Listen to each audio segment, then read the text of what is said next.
In 2008, thousands of people lost everything. Their retirement, their savings, their children's college funds. The man responsible was Bernie Madoff. History remembers him as one of the greatest fraudsters ever. But here's the question that fascinated psychologists. How did he convince so many intelligent people to trust him? Were they greedy? Naive? Or is there something inside every human brain that makes trusting the wrong person surprisingly easy? Most people think scammers look suspicious, manipulators act obvious, bad people wear warning labels. Reality is much quieter. The people who fool us usually look trustworthy first. That's why they're able to fool us at all. Imagine someone you've known for years. They've always been polite, helpful, friendly. Then, one day, they ask for a favor. Nothing huge, just a little help. You say yes. A month later, they ask again. This time, it's bigger. Again, you help.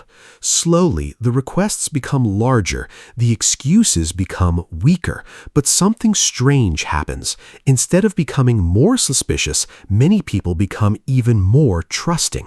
Why? Because your brain does something remarkable.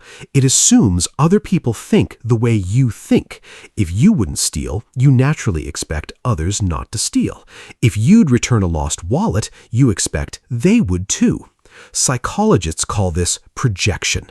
We use ourselves as the blueprint for everyone else. Most of the time, that's perfectly reasonable, until it isn't. Then comes empathy. Kind people often ask questions like, maybe they're having a bad day, maybe they're under pressure, maybe I don't know the full story. Empathy is one of humanity's greatest strengths. It helps us forgive, build friendships, raise children, but empathy has a blind spot. Sometimes we spend so much time understanding someone else's behavior that we stop paying attention to our own pain.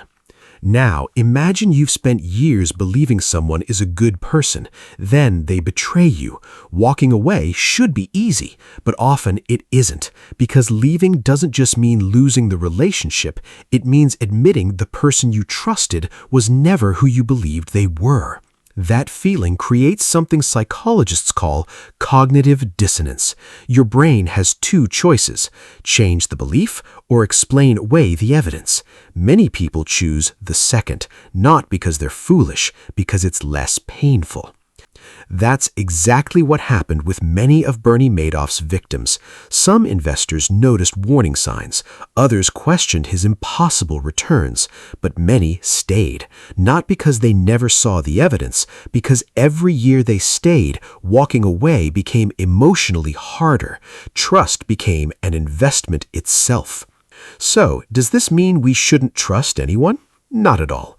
Trust is what allows friendships, families, and communities to exist. The lesson isn't trust less, it's trust wisely. Kindness and boundaries can exist together. Empathy and caution can exist together. The healthiest people don't stop believing in others. They simply stop ignoring patterns. There's a saying, when someone shows you who they are, believe them. The difficult part isn't seeing who they are. The difficult part is accepting that they may not be the person you hoped they were, because the greatest danger isn't trusting people, it's trusting the version of them that exists only in our minds.